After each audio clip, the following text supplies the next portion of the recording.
In 1637, the town of Ipswich granted the land known as Castle Hill and Castle Neck to John Winthrop, Jr., son of the Massachusetts Bay Colony's first governor.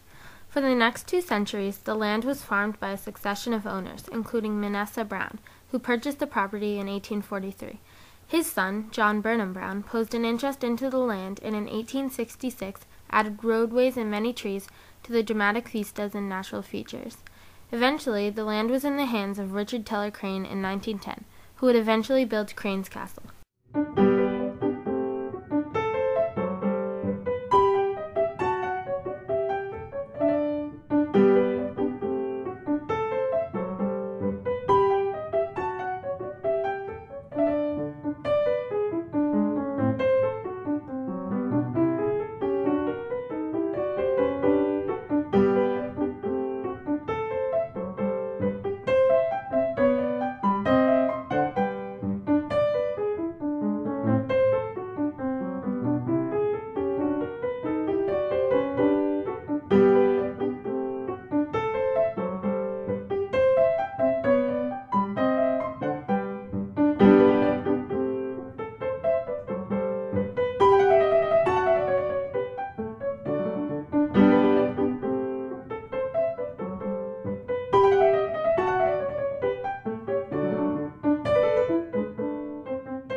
Richard Teller Crane, Jr. was an industrialist from Chicago. His father, Richard Teller Crane, began the business of Crane Company, specializing in bathroom fixtures, valves, and pumps.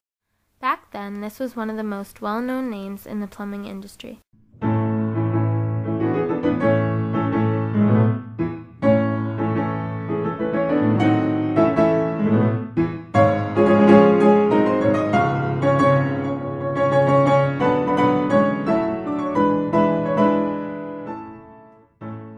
This company that they created was even advertised in many magazines of the 19th and 20th centuries.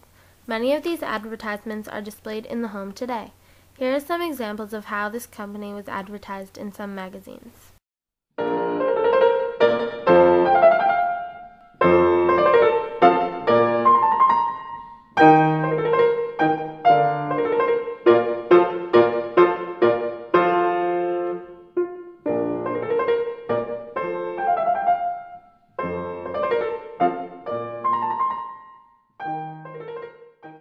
Mr. Crane was married to Florence Higginbotham Crane, and together they had 2 children, a son, Cornelius, and a daughter, Florence.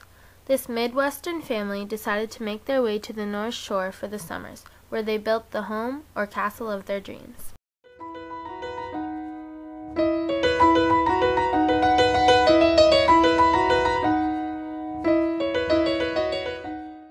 On the 3,500 acres of land that the Cranes owned, 2 houses were built in total. In 1912, the first home was completed. It was an Italian-style villa, which Richard Crane built for his wife. She did not like the style of it, so they made a deal. Richard promised her that if she still did not like the home in 10 years, he would build her a new one. 10 years passed, and sure enough, she still did not like the house. As he promised, Richard Crane rebuilt her an English-style castle instead, the one that still stands today. The architect was David Adler. The castle took 3 years to complete, from 1925 to 1928. He decided to bring the outside colors, or colors from nature, into the home, such as greens, browns, and blues. He did this to create balance and symmetry. As large and beautiful as this castle is, it was used only as a summer home. In total, Mr. Crane only spent 3 summers in this house. He died in 1931. The entrance of the home consists of canvas walls and an oak parquet floor, which in the center is a compass with all of the cardinal directions. Although Mrs. Crane did not like her Italian-style villa, she did still love some of the artwork done by Italian artists, and she wanted to bring some of this artwork into her home. On the ceiling of the entranceway, a painting inspired by Italian paintings was done with very intricate designs by artist Abram Poole. Although she loved the painting how it was, Florence insisted that her family and closest friends were also incorporated into the masterpiece. She had the artist include her 2 children, Cornelius and Florence, herself, her husband, her 2 servants, 2 of her closest family friends, and her cat.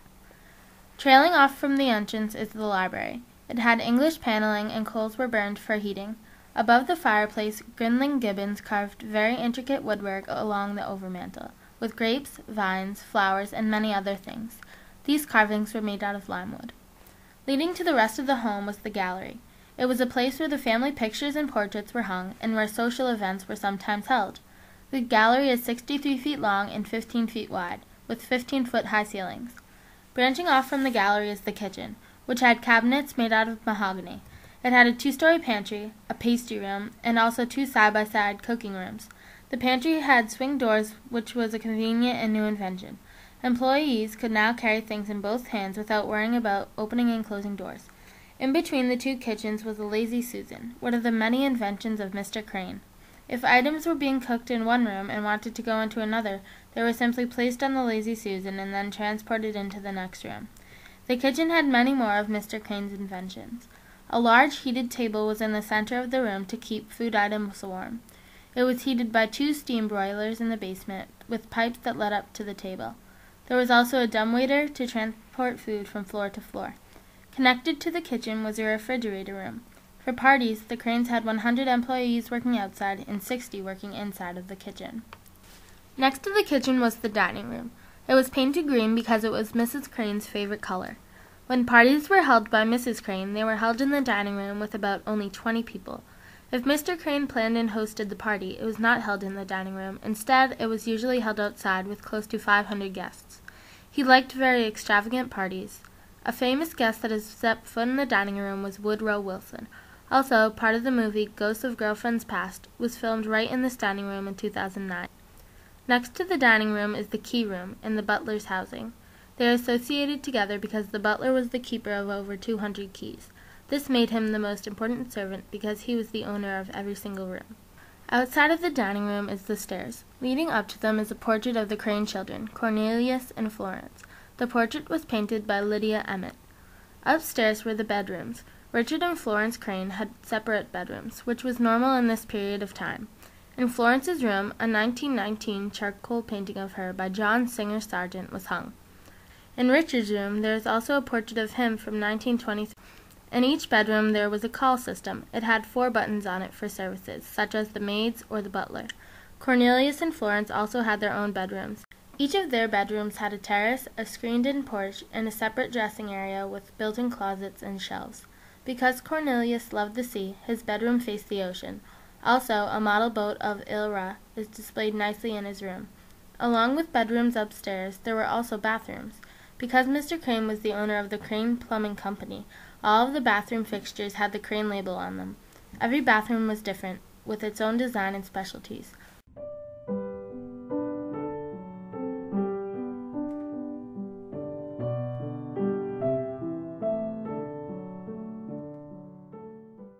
The most extravagant of all is the daughter Florence's bathroom. The walls are covered with eglamies, reverse painted glass which depicts silver ships.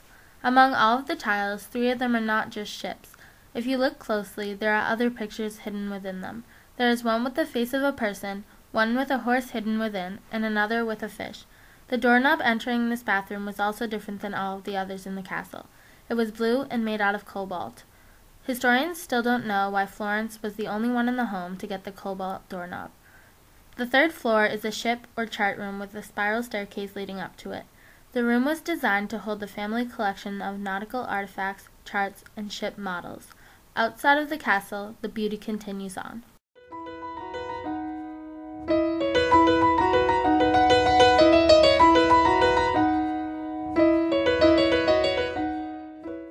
Although the castle is very well known, so is one of its outdoor features. The Grand Allée is a half-mile long of rolling hills, which takes the view from inside the castle out towards the sea. It is 160 feet wide and is lined with spruce trees and statues. The Allée's formal European design complemented the Italian style that the Cranes had originally favored. Outside of the castle facing the Grand Allée is 2 griffins. Griffins are half eagle and half lion. These griffins were a gift to the Cranes from their employees. This shows how wonderfully the Cranes treated their workers and how much people enjoyed working for and knowing the Cranes. These griffins were made by the same person who designed the ones in Rockefeller Center in New York City. Along the Grand Allée and in between the castle and the sea lies the casino. It is an Italian Renaissance-style creation, and the complex consists of two buildings, a courtyard, which was once a saltwater swimming pool, and an architectural retaining wall with twin staircases. The building on the east side was the bachelor's quarters with a 4-bedroom guest house. On the west side was the ballroom. It contains one large room for billiards and dancing. Splitting the Grand Allée is a dirt road which leads to the chauffeur's residence and garage. In the 20th century, places to store vehicles, such as garages, were not common to have. Not only did the Cranes have a garage before many others, but they also had a system running in there that would wash their cars for them. Farther up the road is the Rose Garden. Its circular design, which is cut out from the ground, once contained a sophisticated flower layout with a fountain and a pool in the middle. Columns also surround the garden. Across from the Rose Garden is the Italian Garden, which leads up to the castle. It was designed by the Olmsted brothers and is the most elaborate of the gardens. It has a columned balcony above a fountain and a pool with 2 octagonal tea houses that are linked by a pergola at the other end.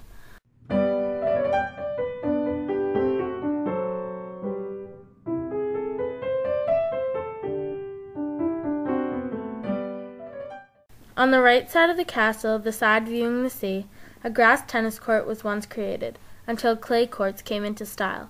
This tennis court was later turned into a bowling green.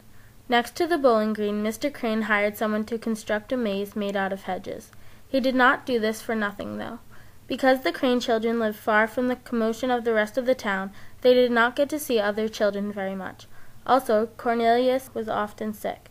So, starting on July 1st, 1911, Mr. Crane opened up the entire estate to the public for a very large picnic and gathering. The maze was another part of entertainment. The tradition of a picnic at the castle has occurred every year since and is very popular. In the very front of the castle, the farm complex and the vegetable garden lie. The farm complex was built in 1914 and consists of farm buildings with stucco interiors and green tile roofs. It also contained barns for horses, cows, and hay, an attached silo and dairy, workshops, and courtyards. Across from the farm complex is the third garden, the vegetable garden, and towers, which was created in 1917.